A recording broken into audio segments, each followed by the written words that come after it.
સર્વે જ્ઞાતિ બંધુઓને દાસના દાસ કારીગરની કલમના જય વિશ્વકર્મા દાદા, જય મૂળદાસ બાપા.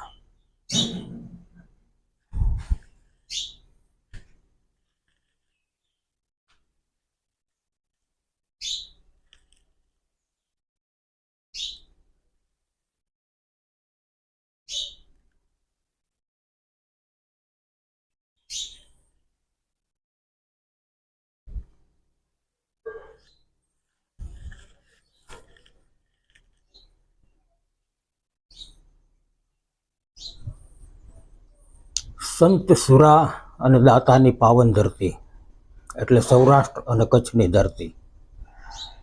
જનની જણજે તો ભક્ત જણજે કા દાતા કા સુર, નહીતર રહેજે વાંજણી મત ગુમાવીશ નૂર.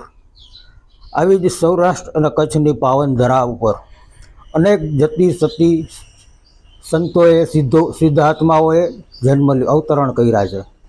અને આ સૌરાષ્ટ્ર કચ્છની ધરતી ઉપર હજારો વર્ષથી આવા સિદ્ધ આત્માઓ પરમપદ તપસ્યા કરી અને પરમપદને પામ્યા છે. અનેક જીવના કલ્યાણ કર્યા છે. આવા સિદ્ધ આત્માઓનું અવતરણ ફક્ત અને ફક્ત જીવ માત્રનું કલ્યાણ એના માટે જ હોય છે. સંતો, સતી માતાઓ, સિદ્ધ આત્માઓને કોઈ જાતિ કે વર્ણ હોતા નથી, પરંતુ આ ધરતી ઉપર અવતરણ કરવા માટે એમને કોઈને કોઈ એક જાતિ, કોઈને કોઈ એક વર્ણના મા બાપનો સહારો લેવો જ પડે છે. એમ કહેવાય છે કે સિંહણનું દૂધ જોઈતું હોય તો સોનાનું પાત્ર જોઈએ. આ એક ઉક્તિ છે, સંદેશાત્મક ઉક્તિ છે. એવી જ રીતે સંતો, સિદ્ધ આત્માઓ, સતી માતાઓને જન્મ લેવા માટે, અવતરણ કરવા માટે એમને પણ એક એવો પાવન, પવિત્ર, રગે રગમાં જેમને ઈશ્વરનું સ્મરણ હોય એવા ગર્ભની જરૂરિયાત પડે છે. અને એવા જે મા બાપ હોય કે જેમના લોહીના એક એક કણમાં ઈશ્વરનું નામ સ્મરણ હોય, એમના રોમે રોમમાં ભક્તિ અને સતત ભક્તિ હોય, જેમના આચાર વિચાર હંમેશને માટે પવિત્ર અને પાવન હોય, એવા મા બાપનું શરણ કરી અને આવા સિદ્ધ આત્માઓ ધરતી પર અવતરે છે. આપણા જ લુહાર સમાજમાં ઘણા બધા આવા સિદ્ધ આત્માઓએ અવતરણ કર્યું છે. જેમાં પરમ પૂજ્ય સંત શ્રી દેવતણકી દાદા, મહાસતી લોયણ માતા, મહાસતી વાલબાઈમાં અને ઈશ્વરીય અંશ સંત મહાત્મા શ્રી મૂળદાસ બાપા. થોડી શરૂઆત કરીએ આપણે તો સૌરાષ્ટ્ર કચ્છની ધરતીના ગીર સોમનાથ જિલ્લાના ઉના તાલુકાના આમોદરા ગામમાં વિક્રમ સંવત 1731 કારતક સુદ 11ના દિવસે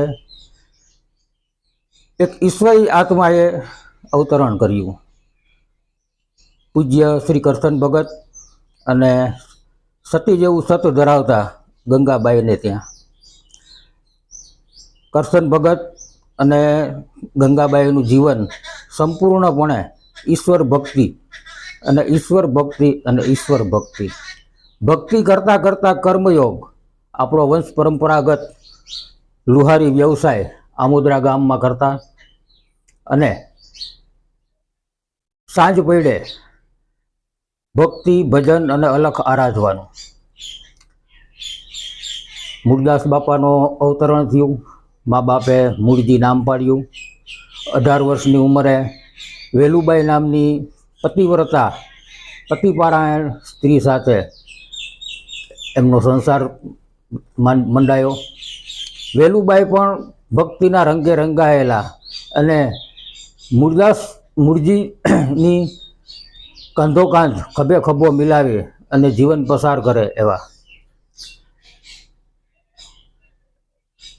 ભઠ્ઠીનું કામ કરવા માટે લાકડા કોલસા જોઈએ અને એ જમાનામાં લાકડાને બાળી અને એમાંથી કોલસા પાડવામાં આવતા. એક દિવસ મૂળજી ભગત લાકડા પાડવા માટે, કોલસા પાડવા માટે લાકડા લેવા ગયા જંગલમાં અને લાકડામાં અગ્નિ ની સાથે સાથે નાના નાના જીવજંતુઓ પણ એમાં હોમાયા, સ્વાહા થયા. એટલે મૂળજી ભગતે જોયું, મૂળજી ભગતનું દિલ દ્રવી ગયું. મૂળજી ભગતને એમ થયું કે મારું પેટ ભરવા માટે મારે હિંસા કરવી પડે. હું વૈષ્ણવ છું, વૈષ્ણવકંઠી ધારેલી છે, અને જો હું આવા જીવોની હિંસા કરી અને મારું પેટ ભરું તો એ અપરાધ છે, અને ઈશ્વર મારો અપરાધ ક્યારેય માફ ના કરે. અને મૂળજી ભગતનું હૃદય પરિવર્તન થયું.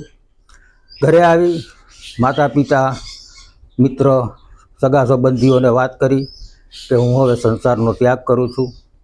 પત્ની વેલુબાઈએ ઘણો વલોપાત કર્યો, મા બાપે ઘણો વલોપાત કર્યો, પણ મૂળજી ભગત એકના બે ના થયા. મૂળજી ભગતે ગૃહત્યાગ કર્યો, ત્યાંથી વિચરણ કર્યું. વિચરણ કરતાં કરતાં ઝોલાપર સુધી આવે છે. ઝોલાપરમાં ગામના ચોરે રામજી મંદિર પાસે બેસે છે, અને ત્યાં ચોરે બેઠેલા લોકો સાથે વાત કરે છે. મારે કામ જોઈએ છે, મારે મજૂરી કરવી છે. ગામના લોકો એમને ભગત દેવાનંદને ઘરે લઈ ગયા. દેવાનંદ ભગત અને એમના પત્ની મા જસુબાઈએ મૂળજી ભગતને એમના દીકરાની જેમ રાખ્યા. મૂળજી ભગત ત્યાં એમના દીકરાની જેમ, એમના સંતાનની જેમ ખેતીનું કામ કરે છે, સાથે સાથે ભજન આરાધે છે. ઝોલાપુરમાં કોટેશ્વર મહાદેવનું મંદિર સવારે અને સાંજે મૂળજી ભગત અને દેવાનંદ ભગત બંને જાય છે મંદિરે, અને ત્યાં ભક્તિ ભજન અલખ આરાધે છે.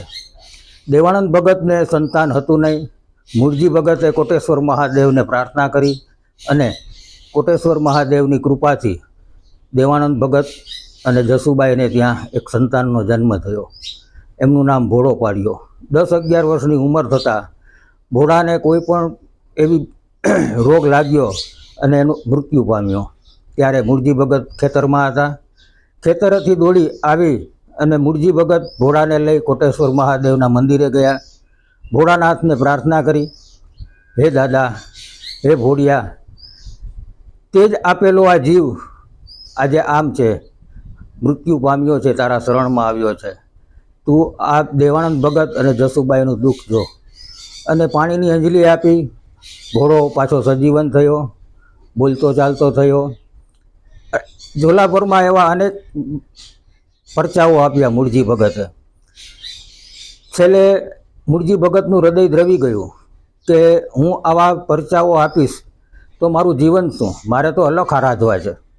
બસ એ વિચારથી એમણે ઝોલાપુરનો પણ ત્યાગ કર્યો. જતાં જતાં ગામવાસીઓએ કહ્યું કે આપણા ઝોલાપુરમાં પાણીની તકલીફ છે, અને પીવાનું પાણી, ગાય ઢોરોનું પાણી બહુ જ તકલીફ છે. મૂળજી ભગતે ઝોલાપુરના સીમાડે એક તળાવ જેવું છે, ત્યાં ખોદાયું, અને ત્યાંથી પાણીની સરવાણી નીકળી, જે આજે મૂળિયાપાટ તરીકે ઓળખાય છે. આજની તારીખે 350 વર્ષ બાદ પણ એ મૂળિયાપાટમાં પાણી ખૂટતું જ નથી. ગમે એવા દુષ્કાળ પડે તો પણ પાણી ખલાસ થતું નથી. ત્યાંથી ઝોલાપુરથી બાપા વિચરણ કરતાં કરતાં રામ નામમાં લીન થઈ અને મોભિયાણા તરફ આવે છે.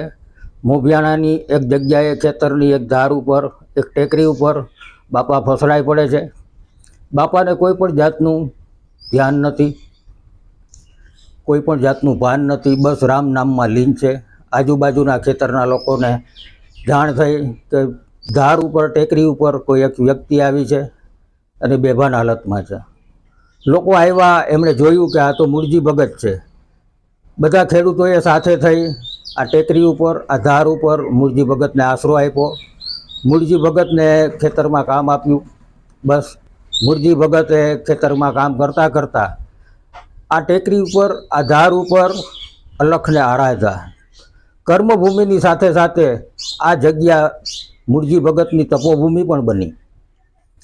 મૂળજી ભગતે અહીંયા પણ ઘણા બધા પરચાઓ આપ્યા. એક દિવસ એવું બને છે કે મૂળજી ભગતના ભાથામાં ચૂરમાના લાડુ આવે છે. મૂળજી ભગત ખેતરમાં કામ કરે છે.